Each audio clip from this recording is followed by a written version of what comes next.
Well, welcome, folks. I've got Damien Smith here. You're in for a bit of a treat. He's a good guy, a really good guy, and ex-MP and ex-banker. And I'm going to dig deep to find out what else is in that background of his. So welcome, Damien. Thanks, Max. So you're no longer an MP, I take it? No, I finished at the last term, and I've spent the last year talking to people around the city. Just, they spot you and want to talk politics still. I keep telling them I'm not an MP anymore. I just back in citizen life and business life. But it's really nice, some of the things they've been saying about, making your contribution to public service. And So, Damien, I detect an accent here. So you didn't originate in New Zealand, I take it? No, I was born in Enniskillen in Northern Ireland. Okay. And like anybody, which is quite relevant, in the 80s, I left Ireland because of the recession. Went to London to work. When was that? 1960s, 70s or something? No, I was born in the mid 60s, but went to college in Enniskillen, and then went to university in Belfast, and then moved across the ditch to London and worked there for Richard Branson actually, and for MGM, who made the Bourne films. And so my first part of my career was classic FMCG, marketing, sales. And then I moved to Australia in 1998 and got to learn investment banking with Macquarie Bank. And then moved across here in 2002. Macquarie Bank's huge, though, isn't it? I mean, Yeah, it is. You're right, a prestige organisation with that one. Yeah. I used to write independent reports for them because they would sue you if you got it wrong. But luckily for me, I got a lot of them right. So, and then I came across here and started working with the ASB, and I've always had my own consultancy business. SB, what's that? ASB. Oh, sorry. ASB, right. Yeah. So I've always had my own consultancy business on the side in case. What do you consult in? Just business and business strategy and raising capital for people. So, and then I went into politics with the ACT Party because I felt it was right. My daughter had grown up, felt it was the right time to do a bit of public service, and we changed the government. And now it's the next challenge is how do we fix the economy and make. Wow, and what a challenge that is! Even in the last yesterday, we're really in trouble here, and even with this new government, doesn't seem like they're actually cracking it at all. Yeah, well, I've got a strategy which we'll talk about around that, but I think my biggest concern is just the people of New Zealand have suffered for 50 years of it almost being like a communist country here. We're so far away from being an advanced economy and looking after each other. I think people have got a sense of there's a disconnect with the government, and they also feel life's bloody tough out there because with inflation, insurance costs keep going up. So does your petrol, so does your mortgages. And people just want to save something and get ahead for the future. And so we need to bring that back again. And we need to, not regulate the country. And we need to get a spirit back that people, young people especially, feel like there's a future here. And well, you and I are going to resonate here. I didn't realise you thought all this because it really fits in well with me because I'm the CEO of the Small Business Voice, and also every Monday I do an interview like this with an accountant, and him and I are saying how neglected the productive sector is, and in New Zealand it's very unusual on the basis that we're all it's full of small businesses now. Yeah, it is. And the government have got to address that and give it some support and help because the small businesses can't afford modern technology. Yeah, the government hasn't really addressed small business at all in its strategy, which I find disappointing. But, Shane Jones is out running around trying to work regional New Zealand, and I think he's doing a good job. But there needs to be more innovation around people developing their own small businesses. I agree. And it's productivity we're dropping in. We've been hanging at the bottom of the OECD well, for a long that's time. because I think we've it's back to my sort of 50 years of socialism here, but people have just been sitting back in their houses, just, making money that way, and that sort of can crunch any time. And so cash is king. You need to have some cash flow coming in to service everything. My concern is, at the moment, Max, is that everything's just getting more expensive. And how do you stop that? How do you, get to the point where you can look somebody in the eye and go, hey, our economic strategy is going to work? I mean, basically, Aotearoa left us in recession for too long, and there wasn't enough sort of confidence. I mean, I think in New Zealand at the moment, people are lacking confidence. They're well, I can tell you from the small business perspective. I mean, you and I can share some things because you're looking at a larger perspective from a is it macro you call it, doesn't it? Yeah, but I've got a small business too. So what I see, and my accountant friend helps me because he sees a lot of small businesses, is a lot of them are folding up now, whereas there's been a delay since the recession, and they were limped through that with money from the government, which we're still paying back, and businesses shouldn't be helped, in my view, because they can sprout again. It's not as if a business dies, it's not the end of the world, and they can grow again somewhere else as something else. Yeah. But that's I agree with that. But also, once you get industries hollowing out because electricity is too expensive here, it's 4 times what people used to be paying in industry. That's wrong. And that's a structural problem, and the government owns some of those assets and should be actually reinvigorating that sector. Well, we saw Jacinda actually want to electrify the whole community, but we haven't got the capacity to actually provide the electricity. No. And New Zealand's running out currently now, and we don't have hundreds of billions of dollars, or hundreds, maybe tens of billions of dollars to build a new dam or to build any more infrastructure. Whereas I see the Australians are the same, but they're going to go into nuclear. Well, this is one of the challenges we face, all Western countries face, is that debt, inflation, the whole model is coming to its close now, and we have to reinvent what the capitalist system is. And one of the things I'm calling on is that we put together a strategic Bitcoin reserve, which allows the individual citizen to get control of life again, save some money, and it'll sort the government's debt out within 3-4 years. At the moment, I just can't see the debt trajectory changing without a change in capital. And so digital capital, for me, the Chinese are into it, the UK is into it. We need to be first in that area. Well, I can tell you Australia's into it too, because and they call it, it's our KiwiSaver, but they've been doing it for, and they've got billions and billions, I think trillions of dollars in Australia in reserves for the people. Yeah, and I think that's been a philosophy where we need to have a real change with the government, where they see people as being the power. Again. And I remember Roger Douglas giving lectures on that. Yeah. Saying if you guys put $20 away a week, blah, blah, blah, blah, and look how much it would grow by the time you're about to retire. Yeah. I mean, it's not rocket science, but it's actually discipline. Discipline, but also people need to have a new business model because everybody if you save $1,000, you want to be able to make 1,300, so you got a bit tucked away, right? Yep. The problem we got at the moment is that there's so many expenses in your household and in your business that you never know where to turn. And a lot of this uncertainty has been created by the politicians over the years. I didn't get to finish the job in Parliament that I wanted to, but I'm now calling for a rethought process. There's a friend of mine, Brett Noonan, and I would love to be able to put an advisory committee together for the government to. So, Damien, I heard you say something before. We should reinvent capitalism. Yeah, we've got an opportunity. Yeah, we've got an opportunity here because we're not a big country. We're always going to have agriculture. That's what everybody sees us, because we grow food for the world.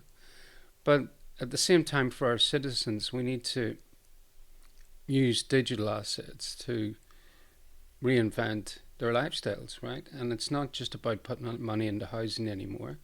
It's not just about putting money into as you say, stagnant businesses that aren't going to grow. But we need to give people the opportunity to actually see a new future, a new future of what is capital now. It's changed, and if we don't start now, we're going to get left behind. Are you saying what is capitalism, or are you saying what is capital? Well, I'm saying Well, actually, both. Both, yeah. But capitalism will be redefined in the next 50 years. Maybe sooner, I would think. Well, certainly in the next 5-10 years is going to be crucial for countries like ours to embrace it, because if not, it'll be forced upon us, right? So we either get in now, roll our sleeves up, and this relies on the fact that we give the people the power back, and it doesn't go to the banks. We don't want a CBDC, I don't think, because it invades privacy. It works for the banks, but it doesn't egalitarianize, doing a transaction Damien, between countries. You must realise, even with your time in Parliament, and after watching what Jacinda did with her resources, and now the thought pattern of our new generation coming through, I noticed after the pandemic, a lot of young people didn't go back to work because they said, I deserve to stay at home. Yeah. And you paid me before, so you can continue to pay me. Yeah. And that thinking is socialist thinking, and they think I have a right for that. You guys don't have an option. You've got to give it to me. And you old guys have destroyed this globe, and you've got to fix it. We're up pushing against that, and you and I and a minority, and we're pale, stale males, that's how we're labelled, and grumpy old men. But we're against it, and it's not going to be an easy journey here. Yeah, well, I mean, she did build up a reliance culture, and everything changed in 2020. COVID changed everything. Do you think with this world...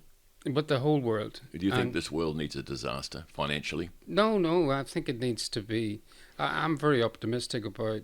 There may be a few blips in the stock market here and there, but that's the old model. What I'm talking about is a model for the future where... All right, then the biggest economy in the world is just getting a new leader. Yeah. And we've had a taste of him before. Mr. Trump we're talking about, of course. I'd love to know your views. Yeah, I think second time around he's going to do a lot better job. It's encouraging the fact that he's surrounded himself with positive business people who understand the future, right? Irrespective of what you think of Elon Musk and JFK, their heart's in the right place, and Donald's family's, Eric's particularly impressive. But I think he's learned his lesson from the appointments that were made by Pence and stuff that he didn't have control over. Now he's got full control over the ship. And I think... What's he going to do, Damien? I think he's... Well, first of all, everybody I talk to in America at the moment, they see massive optimism because they were going down the same route as we were going with Jacinda, right? They were getting depressed, they were getting... There's ideology. A lot of poverty there, and it's extreme. But there's the ideology. Well, I mean, the ideology in the United States was turning socialist, right? And that's not that type of country. It's capitalist country. So one of his principles are to shut the borders, and the United States is extremely generous with its military, and in terms of going to assist countries in trouble, and with its trade. He's going to stop that. What's going to happen to the rest of the globe? They're going to have a wake-up time here, isn't there? Well, America needs to lead the world. I mean, it is the...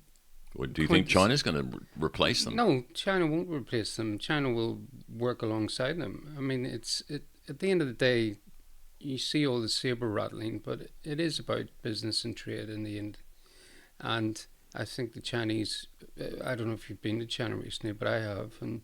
They've built remarkable cities. Aren't they? Remarkable infrastructure. I haven't been there, but no, I hear the motorways and the cities are incredible. They've done things there that have lifted 80, 100 million people out of poverty, and their model is different because it's state-based and the people just believe in the government, right?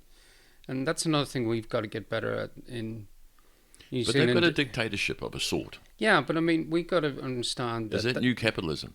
No, I don't think it's new capitalism. I think it's they had to do it, and with that vast amount of people, they had to have systems in place to build cities. So democracy is that people are getting tired and angry with democracy because we get spin doctors in Parliament. We get all these people that are very clever with words, but actually don't do any good. Yeah, for well, the economy. that's why I'm proposing this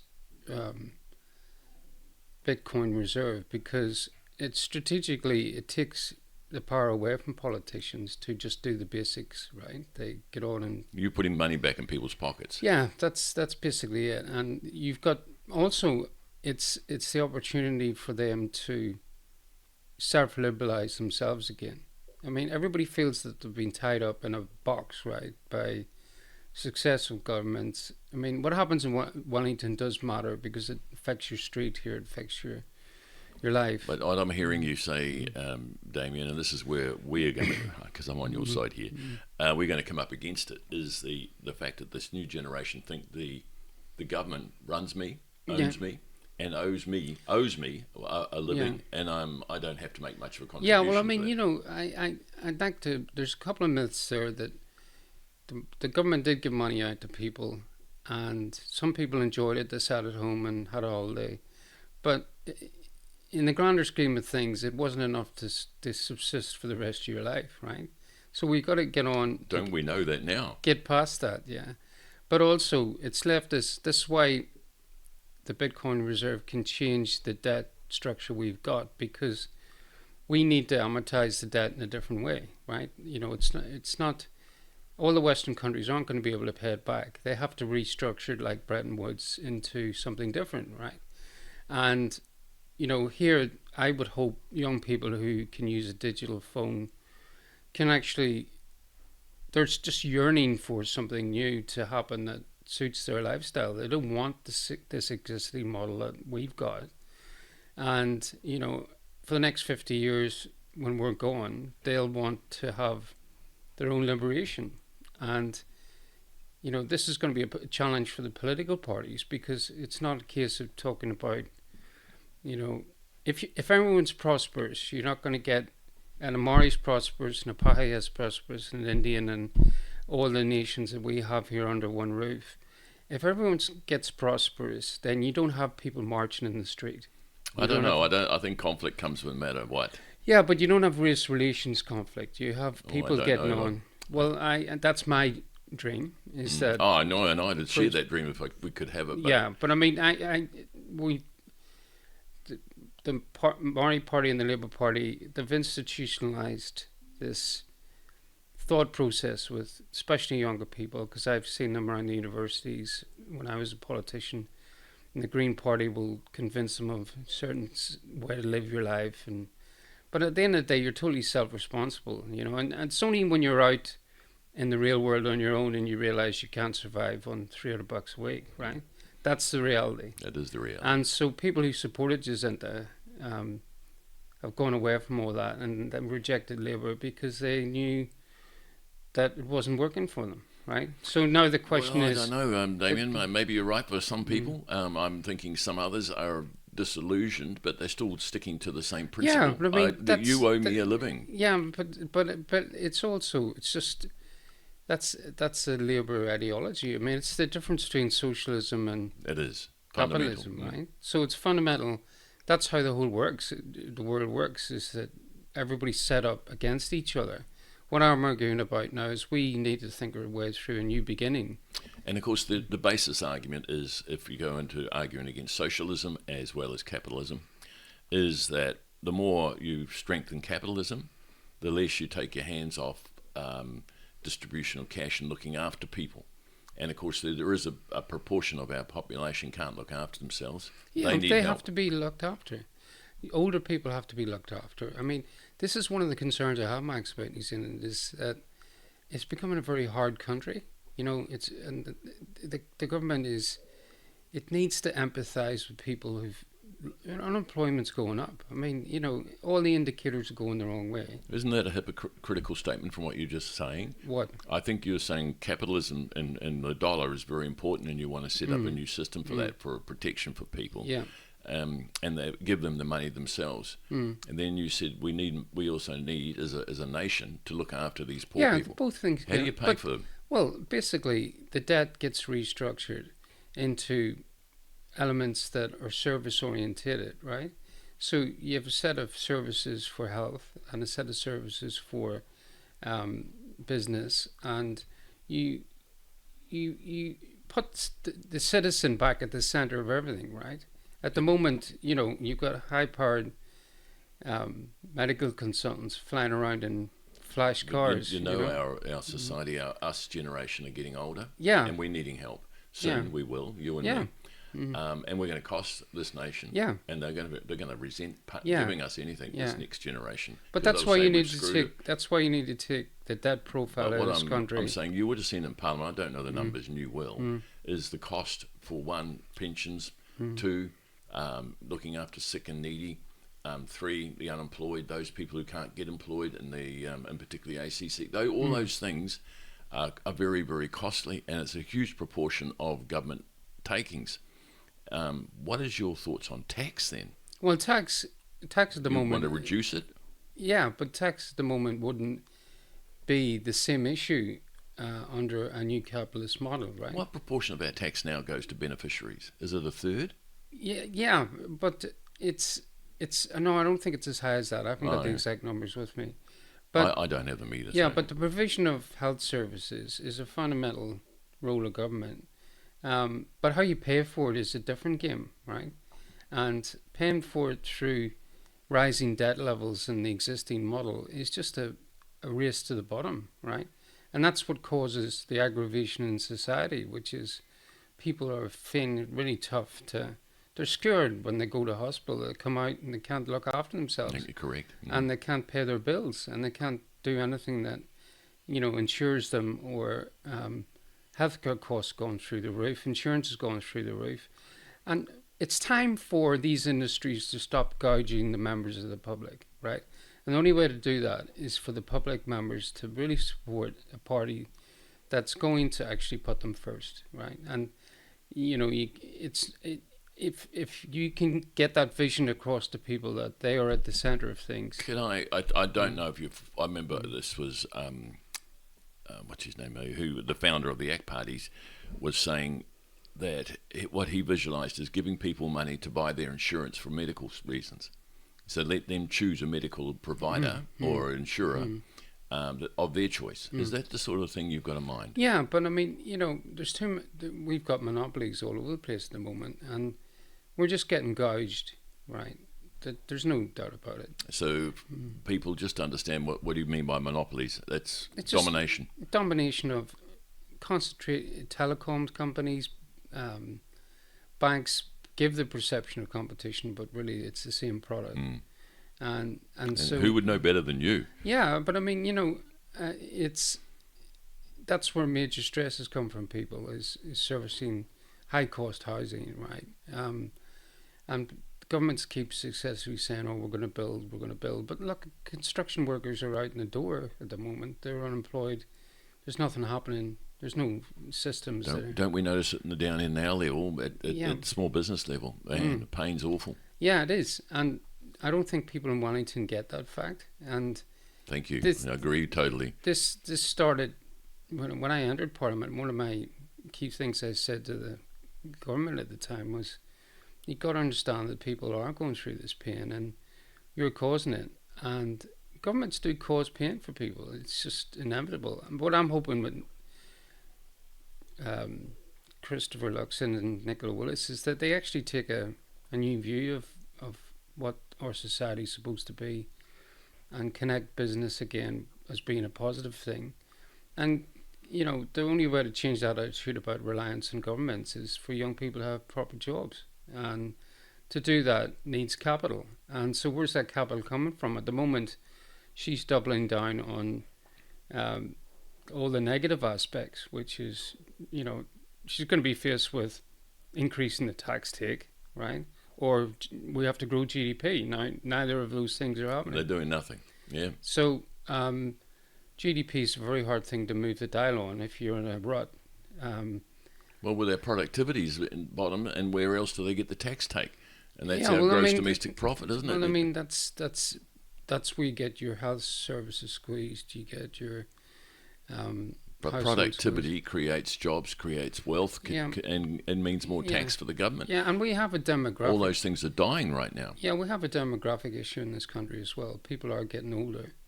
But then there's lots of young people coming through as well. And I'm very... Well, they're leaving too. Yeah, but I mean, you know, a lot of people do for their overseas experience. But it's like I'm saying about when I left Ireland, they're being forced to leave because they don't see a future here. Yeah, they agreed. don't see an economic future. Right. And, you know, those things, to attract people back, you have to be able to say there's a better life here, right?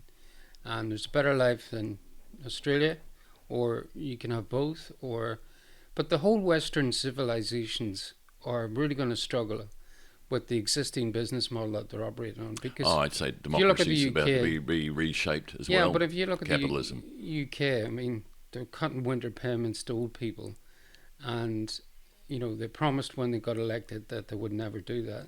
So promises are getting broken everywhere, and you can't make promises forever to people. Damien, we're about to wind up in about 5 minutes, but you haven't had a fair opportunity to explain what this new system you want to put in place. Yeah. Can you just explain it to us? Yeah, sure.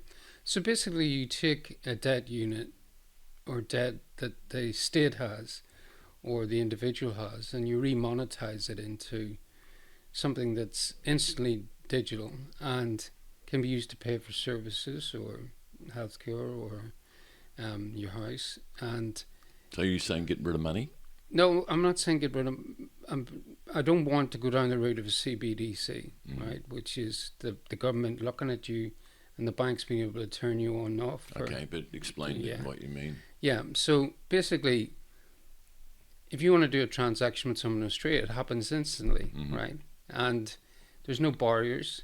The power's back in people's hands, not the government's hands. Because at the end of the day, we need to feel liberated again. I just think New Zealand society has become so constrained and strangulated that, you know... How are you going to put money in people's pockets? Well, that's going to be a function of, you know, what they work at and what they do. But they can save, as you mentioned earlier. And if they save in a digital currency, it should have more value and uplift than... you know, your dollar depreciates every 10 years by X percent, you know, a large percentage. So you've got certainty of your own income, you've got control of your own ability to spend how you feel, and you can shop around for the best deals. And what it does is it takes the nation's debt out and turns it in, I mean, it's not a debt jubilee, but it actually effectively balance sheets what our liabilities are. And we have a fresh start, right? And we give people a fresh start. And we encourage people to become entrepreneurial with that.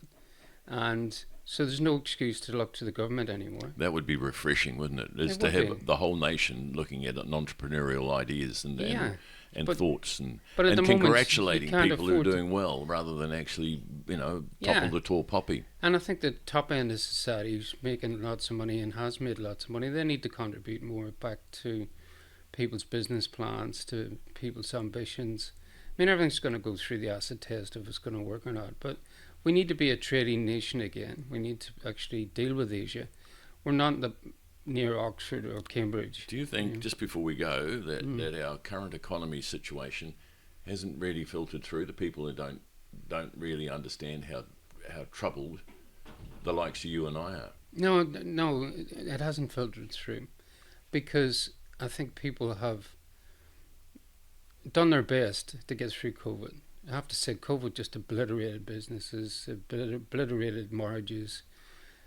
People have lost their homes over it. And it was an unnecessary overreaction to what basically was a flu bug, right? And so people are paying the price for that now. And if you've lost your house because of it, you're going to blame the government, aren't you? You're going to blame Jacinta, you're going to blame Hipkins because you feel bad about it. And that's why they lost the election. Governments have to take people along with them for the ride. If there's a new ride to be taken with, then they have to communicate that well. And I think we're now at the stage where Christopher Luxon, and I'm sure he'd be open to the conversation about, you know, a strategic Bitcoin reserve, but he needs to plug into the rest of the world, right? And it's not just about trade deals with India and hoping it's going to happen. It's actually, the monetary system isn't going away. It's just what it is going to change.